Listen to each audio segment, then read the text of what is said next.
She texts you out of nowhere. No warning, no apology, just, hey. Your heart skips a beat. Your mind begins to race. And for a moment, you forget all the nights you spent trying to forget her. You stare at the message, and somewhere inside, a war begins between what you feel and what you've learned to endure. This isn't just a text, it's a test of your growth, of your self-respect, of your discipline, and of your stoic resolve. Modern relationships are often painted with chaos. Breakups followed by silence, silence followed by sudden returns, and in the middle of it all, a man torn between connection and collapse. This video is not about winning her back. It's not about how to make her miss you. This is Stoic relationship advice for the man who has tasted pain, walked through it, and still has the strength to stand tall when the past comes knocking. Should you ignore her when she reaches out? It's a simple question, but beneath it lies a deeper truth. When she reappears, are you choosing her or are you abandoning you? This isn't about cold-hearted detachment. Stoicism does not teach numbness. It teaches clarity. It teaches strength in silence, power in presence, and peace in letting go when holding on costs your soul. Marcus Aurelius once wrote, "You have power over your mind, not outside events. Realize this, and you will find strength." But what happens when she becomes the outside event? When your peace is disturbed by the ghost of a woman who once held your heart? Do you open the door again, or do you finally walk away? Not out of bitterness, but because you have grown too much to return to the man you were with her. In this video, we'll explore 6 moments of truth, 6 stoic reflections that will help you understand what her message really means, why your emotions try to betray you, how silence can be louder than words, when to respond without losing yourself, and when to stay silent, not to punish her, but to protect your soul. You deserve peace, and if her presence threatens that peace, then your silence is not rejection, it is self-respect. Let's begin. Chapter 1, When She Reaches Out, What It Really Means. When she reaches out after weeks, after months of silence, after disappearing from your world without warning or reason, you may feel hope rise in your chest. But in the world of Stoicism, we are taught not to react, but to observe. Her message, whether it's a simple, "Hey," or a nostalgic, "I've been thinking about you," is not always what it seems. It could mean 100 things. She's lonely. She's bored. She's curious. She misses the attention. Or she simply wants to know that the door is still open. But the one thing it doesn't automatically mean is that she wants you back, or that she's ready to love you the way you deserve to be loved. Marcus Aurelius taught us, if someone does wrong, it is because they are mistaken about what is good. And that includes the wrong she may have done. Ghosting, mixed signals, breaking your heart, then reappearing like nothing happened. You see, most people do not reach out from clarity. They reach out from confusion, from unresolved emotions, from the comfort of your familiarity, not the strength of their commitment. And you are not a pit stop for her indecision. You are not the safety net for her loneliness. You are a man who has been wounded, but who has also been healing. And you must protect that healing, like a flame in the wind. If your mind instantly jumps to hope when her name lights up your phone, pause, breathe, reflect. Don't let your hunger for connection cloud your memory of why she left and how it broke you.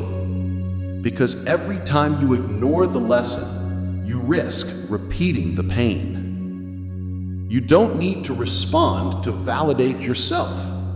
You don't need to chase closure. You don't need to jump back into a dynamic that once left you empty. Ask yourself, why now? Why this moment? Why does her presence still shake me?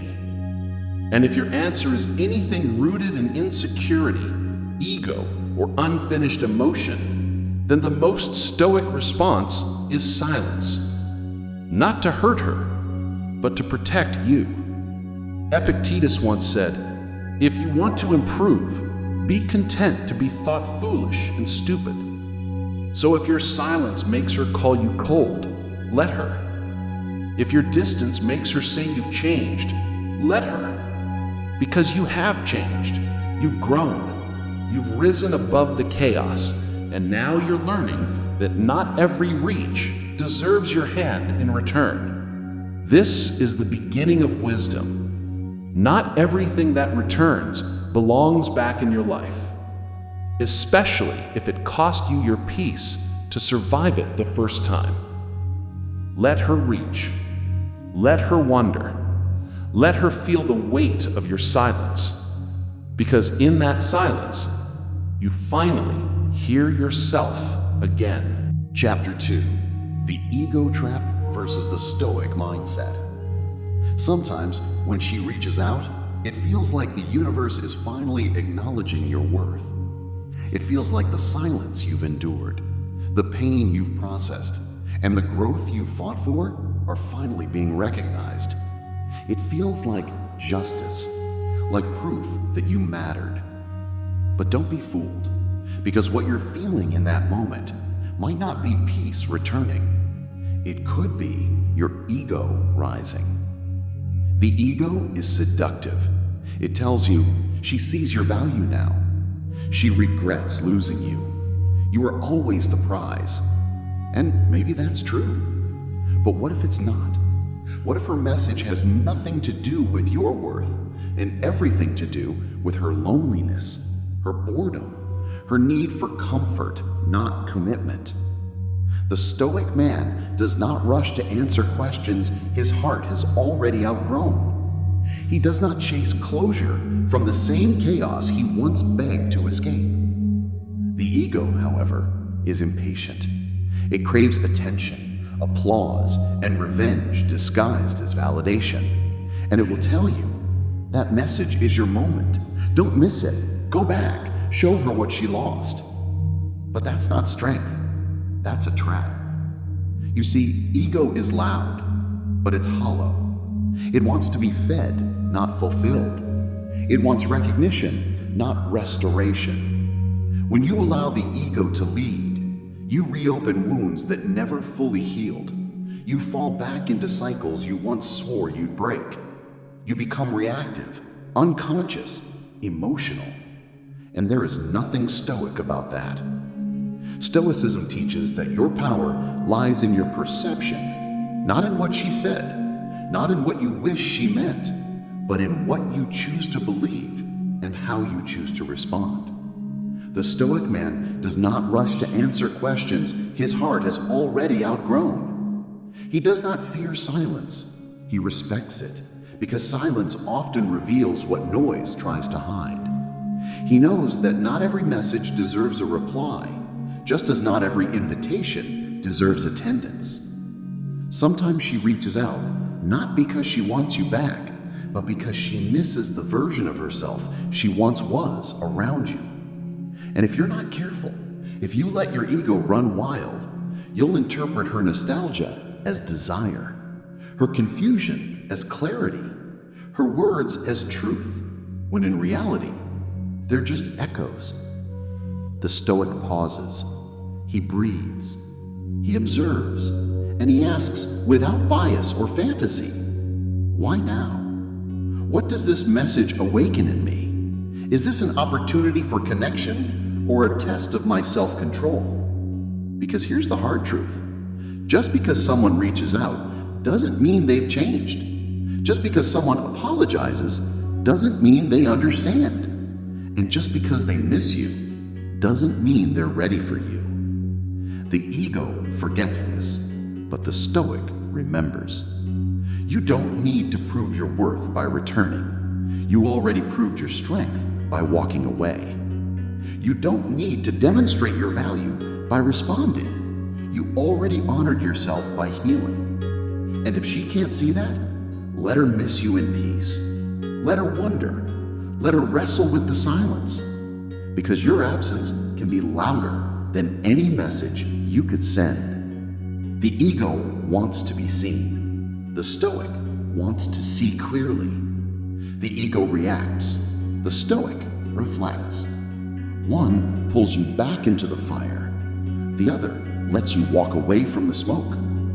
So ask yourself now, when you see her message, what part of you wants to respond? Is it the healed man within you, or the one still searching for closure, for control, for revenge? Choose carefully, because in that choice, you're not just deciding whether to reply, you're deciding who you are. Chapter 3. Silence is not always weakness. There's a misconception, one that echoes through the chambers of modern advice columns and anxious conversations between broken hearts, that silence is cowardice, that if you don't respond, you're running away, that by withholding your voice, you're losing your power. But Stoic relationship advice, should you ignore her when she reaches out or risk losing yourself again, teaches us the opposite. In the philosophy of the Stoics, silence is not weakness. Silence is strength under control. It's the refusal to be led by impulse. It's the armor of the wise man standing in the fire of emotion, unburnt. When she reaches out, whether it's with a simple "hey" or a memory she knows will trigger nostalgia in you, your heart may leap. Your mind might race to fill in the gaps. Maybe she still loves me. Maybe this is the turning point. But Stoicism whispers a different lesson. If you are disturbed by external events, it is not the events themselves that trouble you, but your judgment about them. Her message is not your command.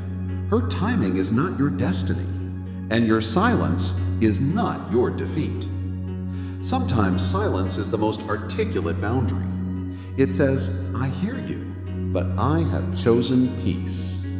I remember, but I do not return. I feel, but I am not ruled by feeling. This isn't emotional manipulation. This is Stoic mastery. It's understanding that not every message demands a reply. Not every invitation requires your presence. And not every emotional wave must pull you back into the storm you fought so hard to escape. Remember, you are not ignoring her. You are honoring yourself. Silence is the sound of inner order. It is the fortress of your emotional discipline. It is the distance between what once broke you and the man you've become. If she cannot respect your silence, she may never have truly respected your voice. And if your silence leads her to wonder, then let her wonder.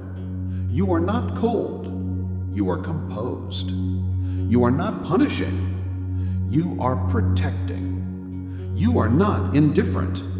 You are deliberate. In the Stoic view, restraint is not repression. It is refinement. So when you're tempted to reply just to prove something, when you feel the pull to explain, to justify, to rekindle, pause.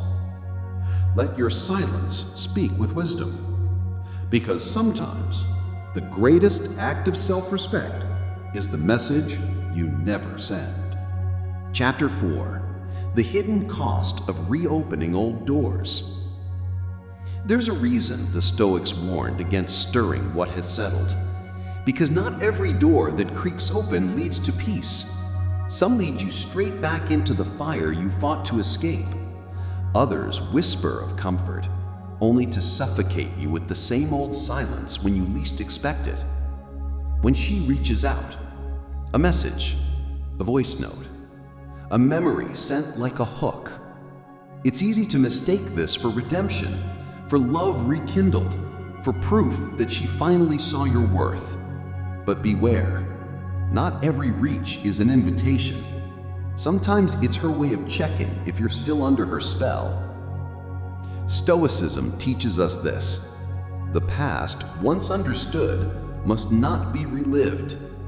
Pain that taught you cannot be bargained with. Lessons learned in fire are not meant to be unlearned in comfort. Reopening old doors is not free. It costs you time. It costs you clarity. It costs you growth. And most of all, it can cost you yourself. You see, there's a secret tax on emotional regression. You pay with confusion. You pay with self-doubt. You pay by revisiting old wounds and pretending the scar isn't bleeding again. She may not mean harm. She may not even know why she's reaching out. But that's not the point.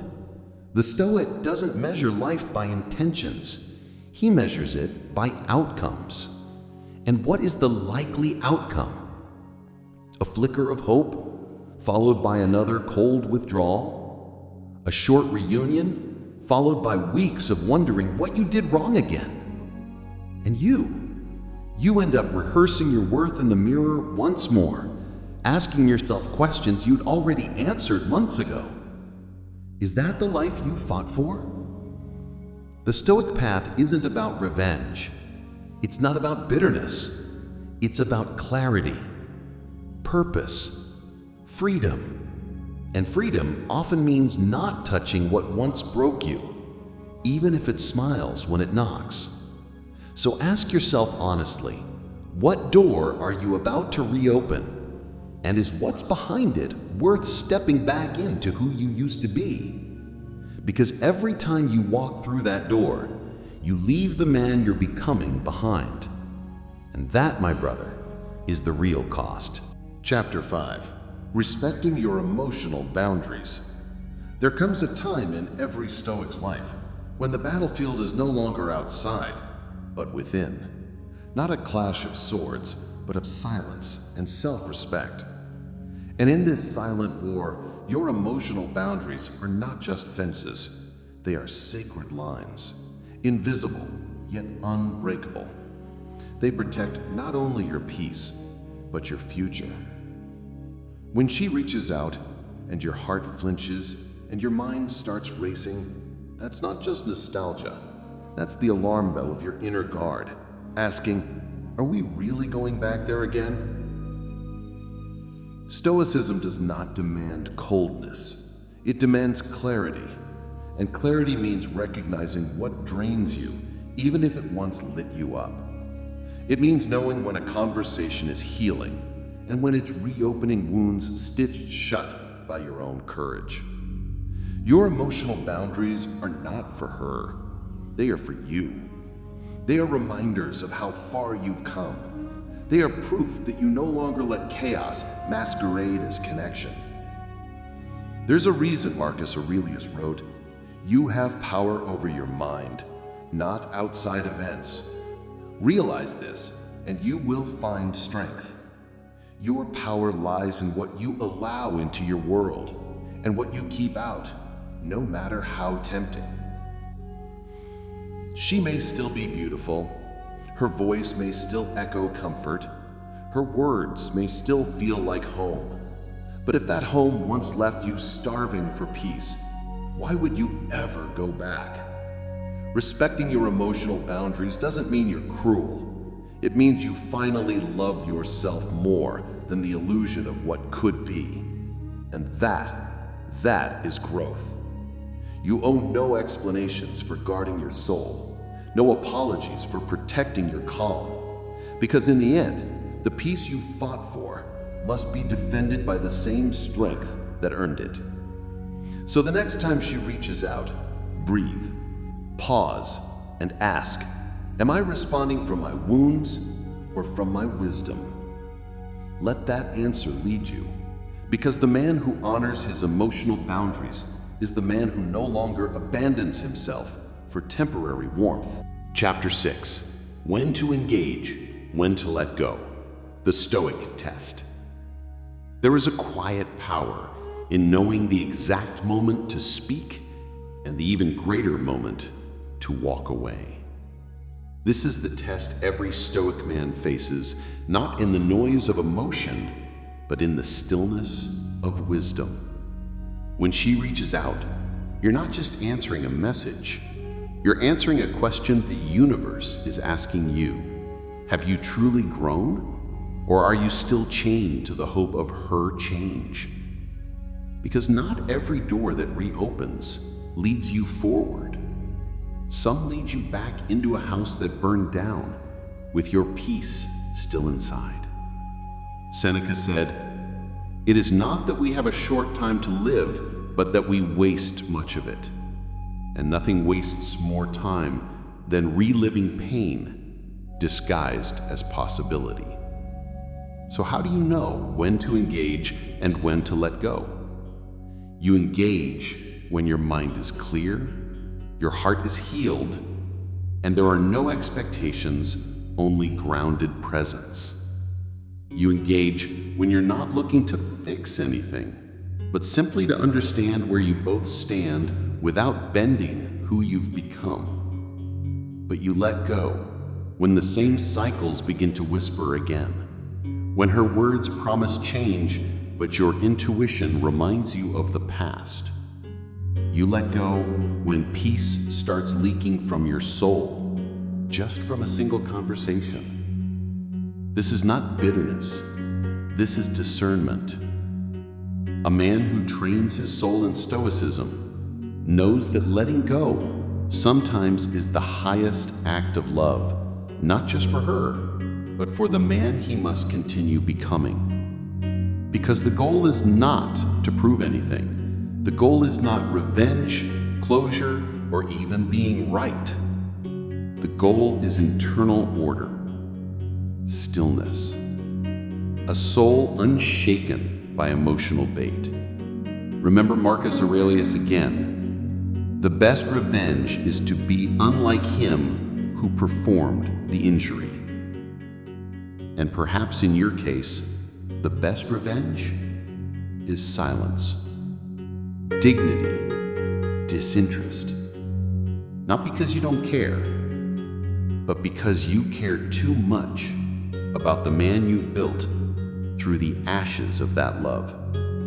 So the next time you're standing at the edge, text drafted, emotions stirred, ask yourself, will this conversation serve my peace or set it on fire again? Because that moment, that question, is the Stoic test. And how you respond tells the world everything about the man you are now.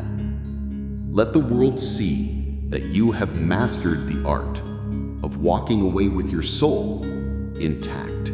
Conclusion: losing her versus losing yourself. There comes a moment in every man's journey, a quiet, soul-bending moment where he must choose. Not between right and wrong, not between love and indifference, but between losing her and losing himself. And this right here is the true battlefield. Not in the arguments, not in the silence, not even in the longing that lingers after midnight, but in the simple question, who am I when she is near, and who am I when she is not? You see, most men think heartbreak is about losing a woman, but heartbreak is most dangerous when it comes disguised as self-abandonment. When you compromise your values just to feel her warmth again. When you silence your voice just to keep her attention. When you shrink your soul just to avoid her leaving. That is how men disappear. Not all at once, but piece by piece, thought by thought, text by text, apology by unnecessary apology. And the Stoics warned us of this. Marcus Aurelius wrote, "Never esteem anything as of advantage to you that will make you break your word or lose your self-respect." This is where your line must be drawn, not against her, but for yourself. Because if reconnecting means you must betray your own growth, if answering her message means resurrecting the old wounds, if returning to that conversation means forgetting the silence that healed you, then what you're risking isn't just a relationship, it's your rebirth. Understand this clearly. You are not selfish for choosing your peace. You are not heartless for protecting your growth. You are not unloving for refusing to relive a cycle that nearly broke you the first time. You are simply awake. You have seen the truth that no matter how magnetic her return may feel, no matter how sweet the nostalgia, there is nothing more expensive than sacrificing your evolution for someone who once left it in ruins. So what is the real loss? Is it losing her attention, her warmth, her voice? Or is it losing your newfound discipline, your freedom, your emotional clarity, your hard-earned stillness? Because there will always be a choice to go back and try again, or to go forward and become the man you were always meant to be. Not out of spite, not out of fear, but out of reverence for the pain you have already endured and the purpose you are now walking in. Let this be the vow you take. If keeping her costs me myself, then I choose to walk away, not to escape her, but to honor me. That is not weakness. That is Stoic strength. That is sacred self-loyalty. And in the end, it is better to lose her than to lose the man you have fought so hard to become. Because when you protect that man, when you protect your essence, you never truly lose anything again. You only rise.